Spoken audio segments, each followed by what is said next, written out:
Hello everybody, whereas many of my videos get to be more like a three-course meal, today's video is just a little bit more like a light lunch. So I'm going to show you here a shoe showcase of a pair of cool Edmonds Neumoks. I'm also going to compare it a little bit to a similar shoe, the McAllister, and I'm also going to show you the differences that I see between the two lasts, the 201 last and the 65 last. Okay, so let's go. Hello everybody, it's Robert Powers. 4.5 out of 5. My shoe collection. These are made of shell cordovan. Can you tell the difference? Now here they are finished up. I'm not a professional. Look how tight this is though. Very clearly here, I just cut the thread in half. Look at that, see? And here they are, all finished up. Hello everybody, today I've just got a quick little video and I thought I would do a little highlight, a shoe showcase on a really cool pair of shoes here. This is the Edmonds. This is called the Neumok 2.0. They still actually do make a Neumok and Neumok 2.0, although I don't believe they make this specific model anymore. I mean, this sole and color combination. So what we have here, and I'll also, by the way, compare and contrast it to the McAllister, which is a wingtip Oxford. So the Neumok, and by the way, this logo here with that insole style, I believe these shoes were probably made about 2017 or so. But we do have here's an Oxford with a closed lacing system, and we've got a wingtip here.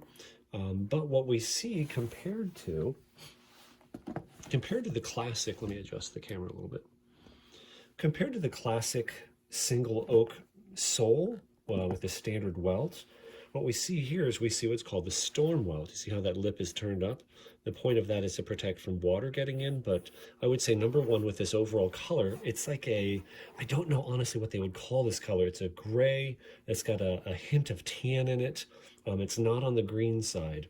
With this lighter color upper, with this storm welt, the Neumok is a little more casual version of this shoe. So if you're in a progressive area, you could wear this with a suit. This wouldn't, in my opinion, really be appropriate to wear with a suit with like a formal suit with a tie. But if you're wearing, like, let's say a medium blue suit or a gray suit or a, very light colored suit with a dress shirt and no tie, that kind of more casual look, this would work well. A pair of slacks or chinos, or even especially a pair of jeans. Like a nice pair of jeans, this would look really good with that. So I would say this is more of the business casual to casual range shoe. And you see that difference? So this is kind of cool, right? The color's definitely going to attract, in a subtle way, attract some attention, as well as a style. That natural sole, that I should say natural, it's really that stained, very light, light brown stained sole edge, to me is beautiful. That just shows off the quality of the leather very nicely. And by the way, these shoes are size, what are they? 11D. I don't know if you can see in there. Size 11D, the model number's 4710. I picked these shoes up at the thrift store in this condition. All I've done is just polish them up. That's it, with neutral polish on the tops and a little bit on the bottoms, clean up the rubber part. But look at this. These things couldn't have been worn more than just a few times. I picked them up for $35. Right? Isn't that amazing? A very cool shoe. Right?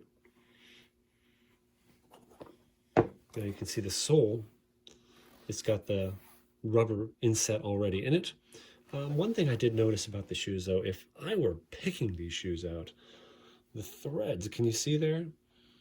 The threads are pretty close to the surface of the shoe. If it were up to me, I would say that groove should be deeper and the threads should be recessed a little more, but I mean, there's nothing wrong with it, but it would improve the durability in my opinion. But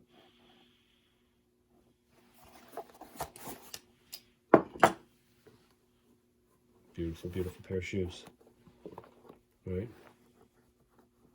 So anyway, I love that gold imprinting in there too, right? I think that just looks so classy in there. So let's make a beautiful addition to anybody's wardrobe. Definitely not like one of the first shoes I would buy. But if you're looking to expand your wardrobe, something like this definitely adds style, adds class to your wardrobe. you know. And like I said, it's a way to look great, look stylish, without screaming too much for attention. There you go. The color contrast, I just think, is absolutely stunning. So now I'm going to compare the lasts in case you're not sure. The last is the form on which the shoe is actually constructed.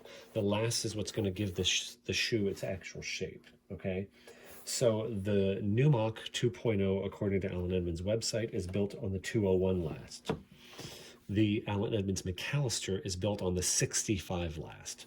The 65 last is one of their, most popular. I'll read from their website. Known simply as the 5 last, the 65 last is our most popular classic fitting last, the longest in length of all our lasts, best for a long, narrow look, and often the best fit for those with high arches. Our best-selling Alan Edmonds Park Avenue is made on the 65 last. The McAllister, the Park Avenue, the Fifth Avenue, the Shreveport, they have a lot of different shoes that are, made on the 65 last. It actually fits me very well. This shoe right here is an 11.5 triple E. Okay, so triple E is the width. That's the widest that they make. It's an 11.5. Here's the Neumok. This is an 11D. D is a standard width. So from D, you go to E, a double E, triple E. So this shoe here is actually 3 widths wider. There is production variance between shoe to shoe. So you can get 2 or 3 different Alan Edmonds shoes that are all 11.5D or all 11D in this case. And they're probably all going to fit just a little bit differently, okay? This is what the 201 last says. Let me read you. The 201 last is the newest last introduction from the production development team. This last has a higher cone, providing more room for a higher instep, okay, and contemporary shelf appeal. The toe down has I think that's this area, toe down, has fuller forefoot width. That would be more width through here, for more comfort and a slight chisel to the toe profile, providing a sleek-looking aesthetic which complements our iconic 65 last.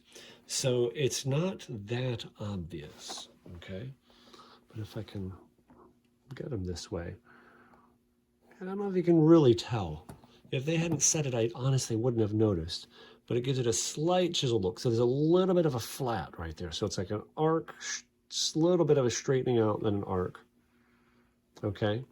Slight chisel to it versus the 65 last, which is pretty much just completely almond shaped. I mean, it's not a big difference. So according to that, again, these are not the same width shoes, so it's hard to tell, but these are both the left shoe. It does look like it maintains its width a little more. So I just tried the shoe on, again, 11D, 11.5 triple E. I was really surprised because I can get my feet in these things. The V here, this part, was spread way apart, but the fact that I could even get my foot in this thing tells me that I think there is a little more room in the arch and a little more room in the forefoot. So I'm going to go on a limb here, say if the front of your foot is wide, that this 201 last is going to be a good last for you. I think it's a little roomier in the front. I don't see how it really hurts people because I think the ball is what you need to fit. If you have a little more room around your toes, I think too narrow is going to be more detrimental than too wide around the toes. I think it needs to fit well around the ball. So just keep that in mind. It is different than the 65 last. It does fit differently and everybody's feet fit differently. So, all right. Maybe I'll do it from this angle one more time. Here's one more way I'll measure it. Now, by the way, this is a standard welt, so you can see how far it sticks out past the shoe. This has a storm welt, it sticks out further. Okay, maybe there's another way to look at that distance. But I just want to show you the width, overall width of the shoe.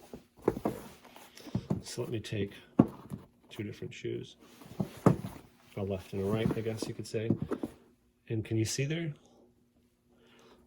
So this isn't really a fair comparison, like I said, because the welt is wider on the Neumok, but I guess what I'm saying is it appears that last does give it some extra width, is what I'm saying.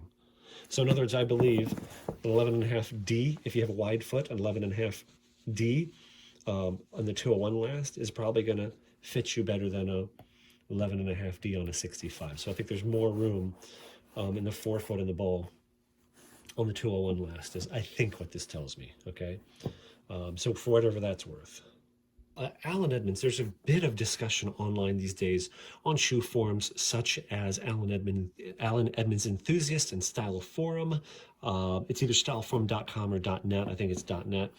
The Wisconsin shoe guy, I'll link his YouTube channel below, said this, and I think he's right. Alan Edmonds, he said, is more concerned about the durability of the shoe than the exact look or the appearance of the quality out of the box. And let me show you an example here. So can you see right here? What you're seeing here is the broguing holes. I'm not sure if they got really cleanly punched through on a few of these. It almost looks like the dot might still be in there, or the back leather might be being pushed up, but you see that hole is deformed. It's just the stitching.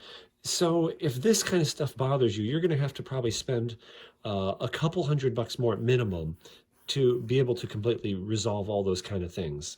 So just keep that in mind. That's a whole nother video in and of itself. So if that kind of stuff bothers you, then Alan Edmonds may not be your shoe company. You may need to go up to spend $500 plus for Carmina or Alden shoes or something like that, okay? And what you also might get, like you see here, the start and stop. This is where the welt starts and then stops. The joint is right there. That's actually pretty well done. You can see on this side, though, on this shoe, it's not as well done. It's definitely not as neat.